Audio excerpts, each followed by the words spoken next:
साहेब राजीनामा कुणाकडे दिला पाहिजे? साहेब तुम्ही राजीनामा कुणाला साठी दिला पाहिजे? खासदार असाल तर लोकसभेच्या अध्यक्षाकडे दिला पाहिजे, आमदार असाल तर विधानसभेच्या अध्यक्षाकडे दिला पाहिजे.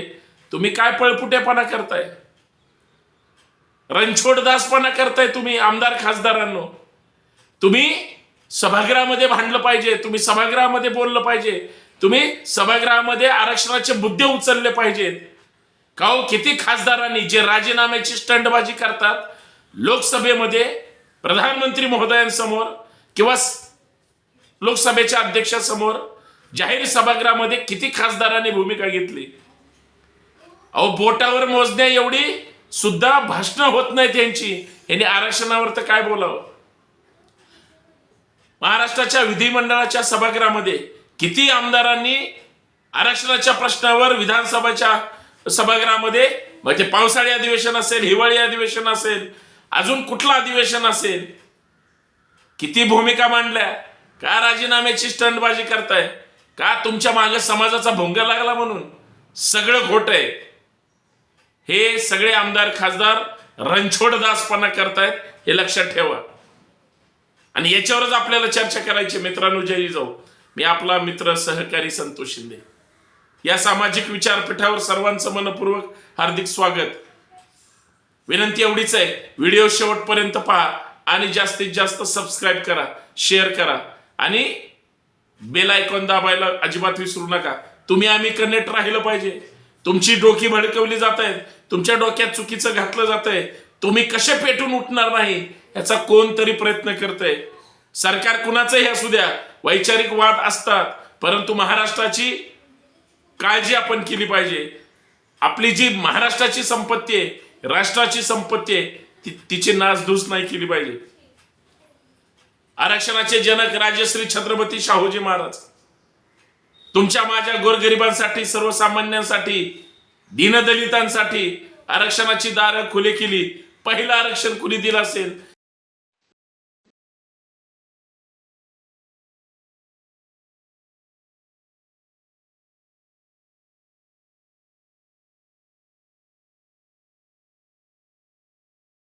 आज मनोज जरांगे पाटलांचं आंदोलन सुरू आहे.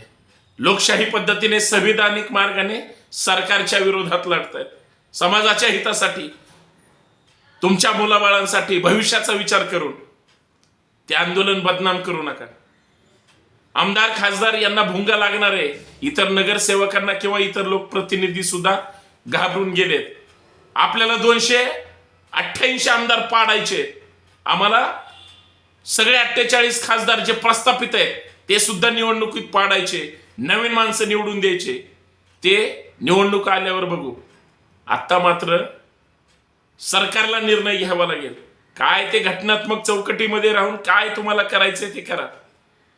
पण एका बाजूला जो संवैधानिक लढा आहे तो लढत असताना विनाकारण काही तरुण पोरं, ठीक आहे सरकार वेळ काढूपणा करते, सरकारची नैतिक इच्छा नाही.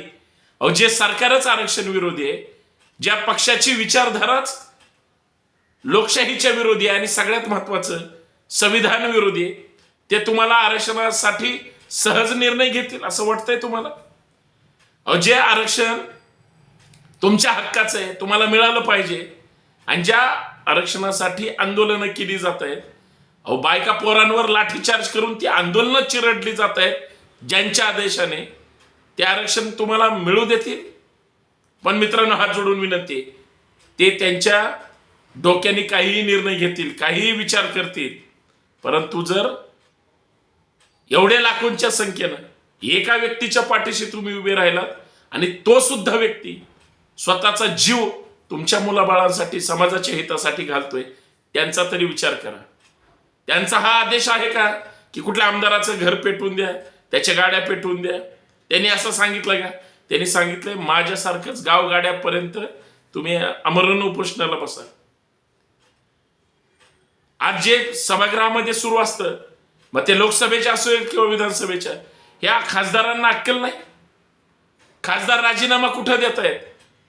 ज्या आंदोलनामध्ये त्या ठिकाणी सगळा समाज बसलाय तिथं जाऊन पत्र लिहित आहेत.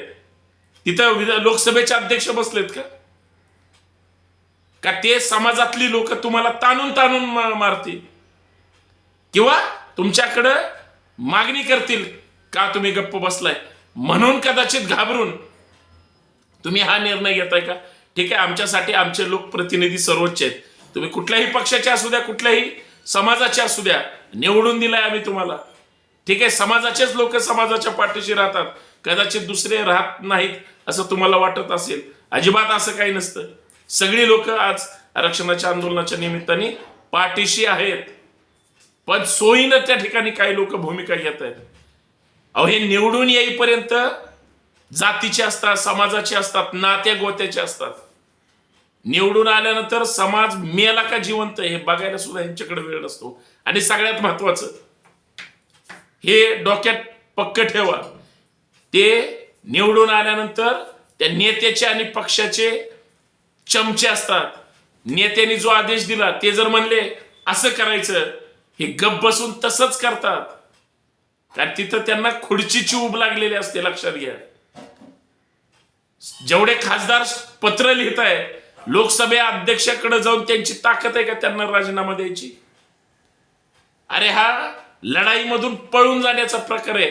हे रणछोड दास आहेत, लक्षात ठेवा. आमदारांची सुद्धा तीच परिस्थिती आहे. जी लोक आरक्षणाच्या विरोधी भूमिका घेत आहेत, ज्यांना शानोकुळी खाली यायचं नाही किंवा अजून काय असेल, ज्यांना यष्टीत यायचं नाही. आरक्षणाचे आंदोलन तुम्हाला माहिती आहेत, महाराष्ट्रामध्ये मराठा आरक्षण असेल किंवा धनगर आरक्षण असेल, ताकदीनं आंदोलन सुरू आहेत. समाज पेटलाय, रस्त्यावर आलाय. मनोज जरांगे साहेबांच्या नेतृत्वाखाली खास करून एवढं सगळं संघर्षाचं म्हणजे रान पेटलंय. आणि आमदार राजीनामा कुणाकडे देत आहे? अहो, एका तर नाशिकच्या खासदारांनी मुख्यमंत्र्याला त्या ठिकाणी राजीनामा दिला. ठीक आहे ना, तुम्हाला त्यांच्यासाठी काय तुम्ही केलंय माहिती आहे ना. तुम्ही बंडखोरी करता, पक्षाशी गद्दारी करता, नेत्याशी गद्दारी करता. ज्यांनी तुम्हाला शून्यातून मोठं केलंय, तुम्ही त्यांच्या पाठीत खंजीर खुपसला. समाजाच्या खुपसू नका ना. तुम्हाला राजीनामा द्यायचा ना खासदार महोदय, लोकसभा अध्यक्षांकडे पाठवा ना. तुम्ही ग्रेट आहात तुम्हाला वाटतंय, पण तसं नसतं. तुम्हाला जायचंय दिल्लीला आणि जाता गडचिरोलीच्या रस्त्याने. हा काही येड्यात काढायचा प्रकार आहे? आमदारांची पण तीच परिस्थिती. राजीनामा देत आहेत किंवा पत्र लिहित आहेत. आता घाबरलेत सगळे. समाज घरापर्यंत घुसतोय. खरं तर तसं हात जोडून करू नका, तसं केलंच नाही पाहिजे. कुठल्याही पक्षाचे असू दे, सत्ताधारी असू किंवा विरोध, पण सगळे एका माळेच्या मनी आहेत. लक्षात घ्या, सगळे समाजाला फसवत आले. प्रस्थापित नेत्यांनी तर आरक्षण मिळू दिलं नाही. आज जो संघर्ष सुरू आहे, सरंजाम प्रस्थापित नेत्यांच्या नालायकपणामुळे सुरू आहे. हे वेगळं सांगायची गरज नाही, पण त्याच्यासाठी सगळी सार्वजनिक मालमत्ताच हे करायची. आता तरी असं करू नका. आता नेता कोण आहे? एकच आहे ना, त्यांचं ऐकलं पाहिजे. शाहू महाराजांनी, छत्रपती शिवाजी महाराजांनी तुमच्या माझ्या रयतेच्या हितासाठी काम केलं. त्यांच्या विचारांना गालबोट लागेल असं काही करू नका. कारण तुमच्या माझ्या श्वासामध्ये जर छत्रपती असेल आणि ते जर आपण डोक्यात घेऊन चालत असू, तर आंदोलनाची दिशा त्या पद्धतीने, कारण आजचे सत्ताधारी उद्या विरोधक होतील, आजचे विरोधक उद्या सत्ताधारी होतील, पण हे कुणीच निर्णय घेऊ शकणार नाहीत. हे लक्षात ठेवा. आमदार बदला, खासदार बदला, आपले नेते बदला, तुम्ही विचारधारा जरा अभ्यास करून तपासा. हा पुरोगामी महाराष्ट्र आहे, पुरोगामीच विचारधारा या महाराष्ट्राचा श्वास आहे. पण तुम्ही जर चुकीच्या पद्धतीनं पुरोगामी म्हणणारे नेते, आमदार, खासदार सुद्धा समाजाशी गद्दारी करतायत, खोटारडेपणा करतायत, हे विसरू नका. हे सगळं सोयीनं चाललंय, फक्त बारकाईनं पाहणं गरजेचं आहे. आणि हा जो स्टंटपणा आहे राजीनाम्याचा, हा प्रॉपर माणसापर्यंत करायचा असेल तर करा. सगळ्या आमदारांनी खासदारांनी एकदाच जर राजीनामा दिला असता ना, काय हिंमत आहे मुख्यमंत्री महोदयांची किंवा प्रधानमंत्री महोदयांची मुख गिळून गप्प बसायची. लगेच निर्णय घ्यावा लागला असता. संसदेत ठराव करायचा आहे. 52% मर्यादेत किती दिवस लॉक ठेवणार? जातीनिहाय जनगणनेचं काय झालं? हे असंख्य प्रश्न आहेत. पळवाट काढायची ह्यांना, म्हणून सगळं चाललंय. विचार करा आणि या तथाकथित रणछोड दास नेत्यांपासून सावध राहा आणि सार्वजनिक मालमत्तेचं कुणाच्याही जीविताला काही बाधा होईल असं काही करू नका. कोण आवाहन करणार आहे? तुम्ही कुणाचं ऐकणार आहे?